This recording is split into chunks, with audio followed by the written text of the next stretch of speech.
ng nilalang ay may madilim na kahapon pilit tinatakasan.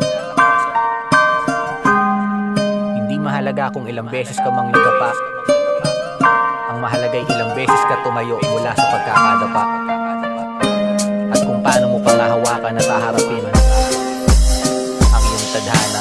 Emmanuel Magantos, yan ang aking pangalan. Medisyon second Imos Cavite, ang bayang sinilangan. Lumaki sa Quezon City, tinubuan rin ang sungay. Landas ay naligaw, mga mata laging mapungay. Mistulang bato pang itim na ang mundo ay madilim. Libangan basag ulo gamit ang baril at patalim. Pumapasok sa eskwelahan kahit sabog kay momay. Binatang barumbado na sumusuway kay nanay. Hindi kalaunan ay may namumuong pangarap, maging isang makatot, maabot ang mga ulap. Ngunit di madali, landas na aking tatahakin. Pagsusunog na kilay ang aking kakailanganin, na para bang nagbibilang ng butil ng buhangin. Mahabang panahon ang gugugulin, bibilangin. Sumulat ng mga sariling awit, at hindi ko alintana kahit utak ko'y mangawit.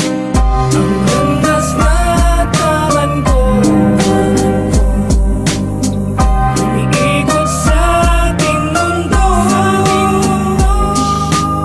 Sa aking paglalakad ay mahanap ba, nais na pinapangarap na ang tadhanang tangan ko.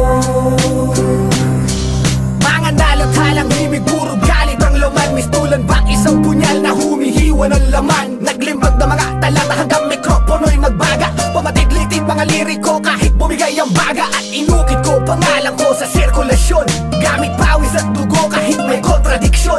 Tumatag ang pundasyon na mas matibay pa sa bakal. Dinuro kritisismo kahit sino pang sagabal. Marahas man nakalipas, nagtamasa ng biyaya, dahil aking tadhana sa Diyos ko pinaubaya. Nakapag-asawa ng babae na mapagmahal, ang baluktot itinuwid at pinagyaman ng moral. Ang pagkatao ko'y nabago at sadyang mababanaan. Mula sa kadiliman ako'y inakay sa liwanag, at ngayon batid ko na aking tadhanang tatahakin. Gumawa ng mga obra upang ipapagyamanin.